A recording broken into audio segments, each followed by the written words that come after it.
Olá pessoal, bem-vindos ao podcast Sonho Bem-vindo.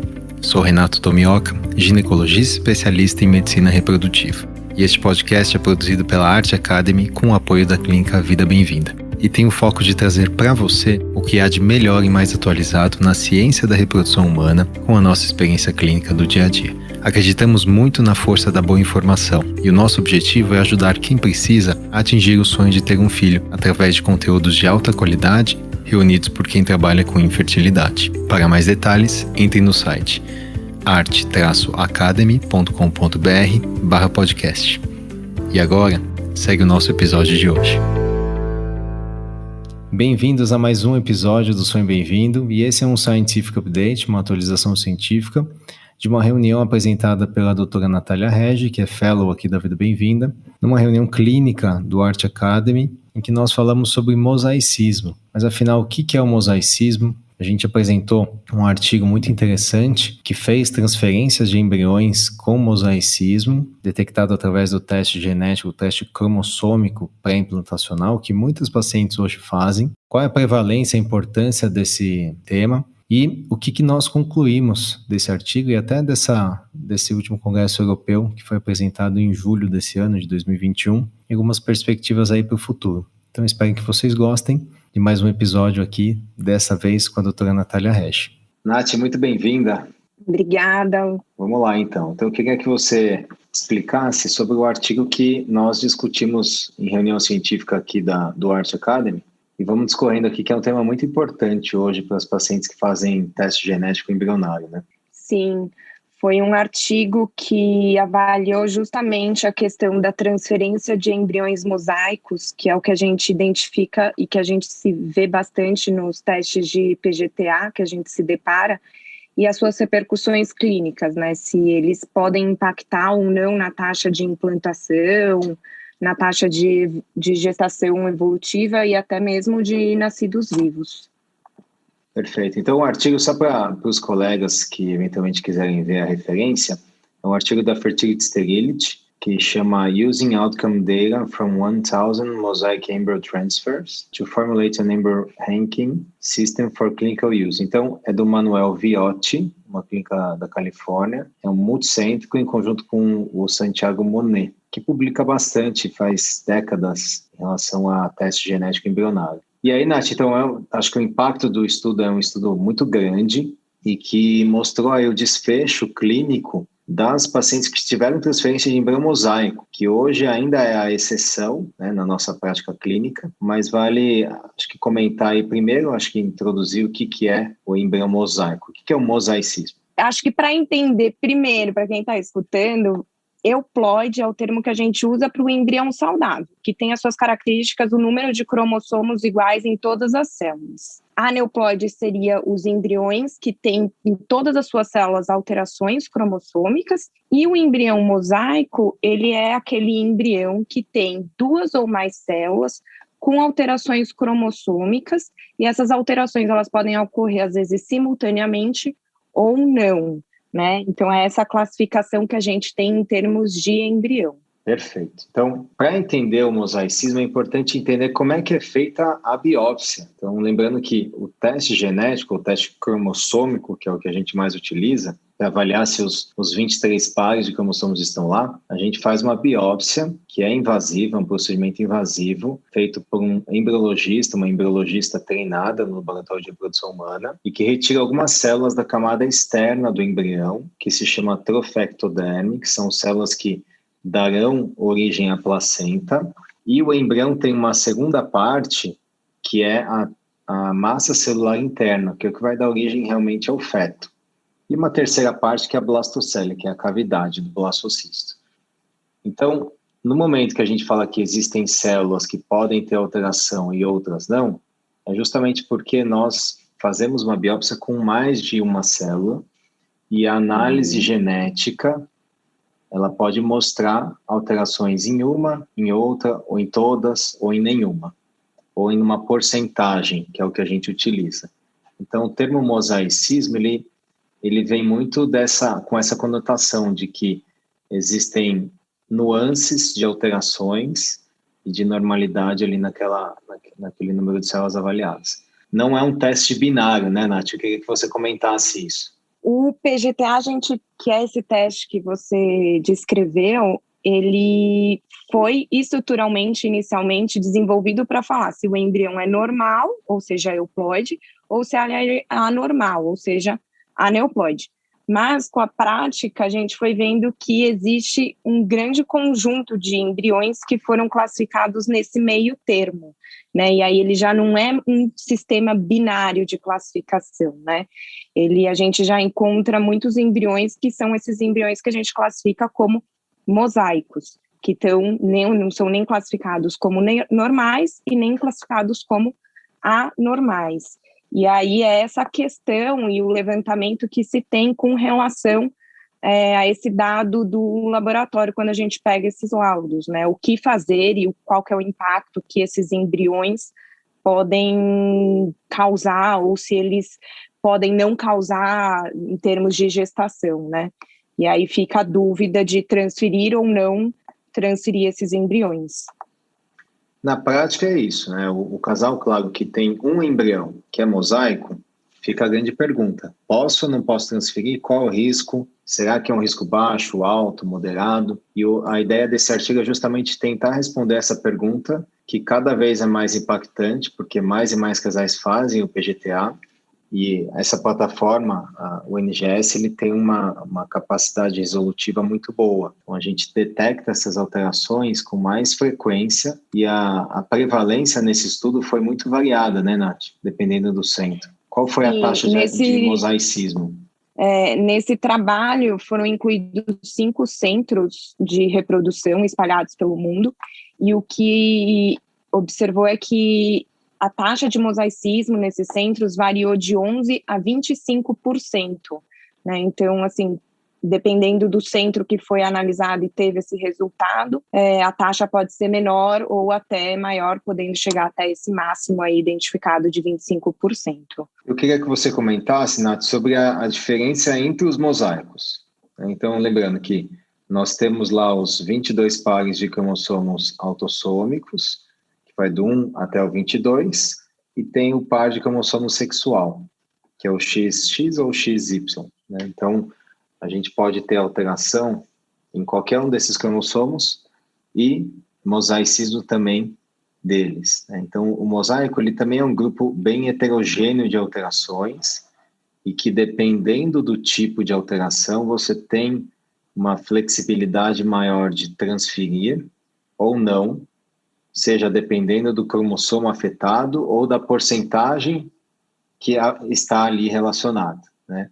Então, o artigo fala muito disso, né? Da porcentagem e também dos mosaicismos segmentares, né?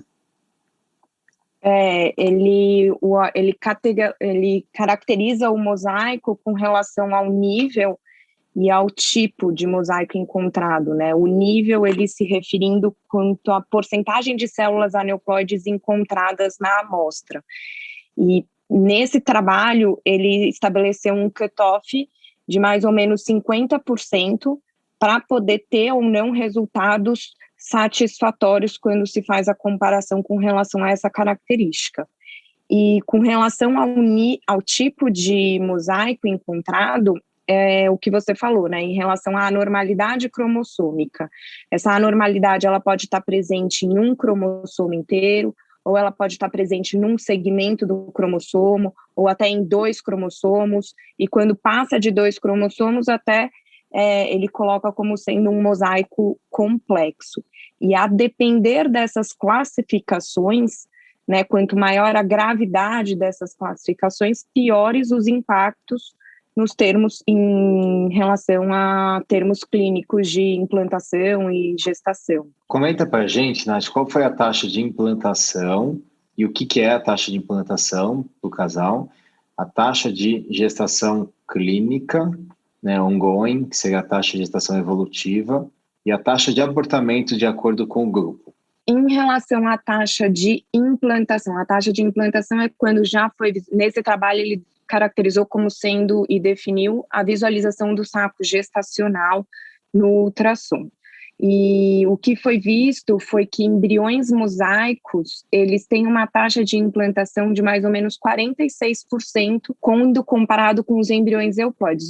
Os euploides, claro, tinham implantação maior, né, em torno de 57%. A taxa de gestação evolutiva seria a presença até de BCF e de nascido vivo quando tem o bebê no colo, seria em torno de 37% quando se transfere um embrião mosaico. É uma taxa menor do que embriões euploides? É menor, mas já é uma taxa que é capaz de gerar uma gestação saudável de um filho em casa. Em relação à taxa de embrião euploide normal, que foi 52%. Então, veja, implantação, 57% de euploide versus 46,5% de mosaico. Então, tem uma queda aí de 11% mais ou menos. E isso dá a diferença estatística. Taxa de gestação evolutiva, que é quando BCF a gente fala batimento cardíaco fetal, né? Quando já houve o batimento do bebê no ultrassom. 52% dos normais euploides versus 37% dos mosaicos, que é uma taxa, pensando na história da fertilização in vitro, quando a gente fala em 37% de gestação, né, por embrião, é bom. Isso, em geral, é bom, é tido como uma taxa boa. Né? Claro que, em comparação ao embrião que passou como euploide, é uma taxa menor também e deu diferença estatística. E a taxa de abortamento, Nath? A taxa de abortamento é o oposto, né? Ou seja, embriões euploides, eles têm taxa de abortamento menores do que quando comparadas com os embriões mosaicos. Então, é em torno de 8% versus 20% essa taxa de abortamento. Mas vale lembrar aqui que a taxa de abortamento ela pode estar relacionada com várias outras causas e que tem que primeiro excluir essas outras causas de abortamento para poder, então, classificar e poder determinar com mais precisão essas taxas de abortamento só em relação ao embrião mosaico, né? Então, às vezes, a gente prioriza a transferência inicial de embriões euploides.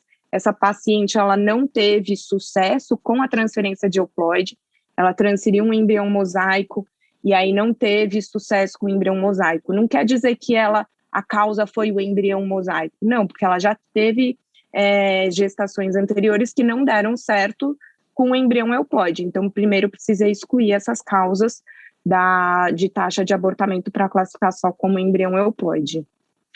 Nath, uma dúvida, eu não sei se o artigo fala nisso, mas a taxa de mosaicismo variou de acordo com a idade do óvulo? Não variou, ele comenta isso, fala em relação à idade do óvulo, até em relação à idade materna, não houve essa diferença entre os grupos. O que houve de diferença foi em relação à classificação embrionária desse embrião, né? Então, às vezes, foi a única diferença que teve, que às vezes embriões mosaicos, eles tendem a ter uma classificação embrionária pior, em termos assim, né, de letra que a gente fala, índice C, quando comparado com os embriões euploides. E ele comenta se algum esses mosaicos transferidos nasceu com algum problema? Ou alguma síndrome? Não, eu acho que isso daí até o que a gente deixou em aberto no trabalho seria até um bom levantamento, saber realmente a repercussão futura dessas transferências. As pacientes que fizeram essa transferência desse embrião mosaico, elas tinham um conhecimento e elas fizeram um aconselhamento genético até para estarem cientes dos riscos e das possíveis consequências que essa transferência poderia ou não ocasionar, mas o resultado final em termos do bebê, se teve síndrome ou não, esse trabalho não mostrou. Mas, se eu não me engano, no próprio Congresso Europeu, no ESHRE, agora de 2021, que foi em julho, o próprio Santiago Monet fez uma apresentação sobre o mosaicismo. Ele citou esse estudo que ele publicou esse ano. Ele é, inclusive, o autor final, né, do artigo.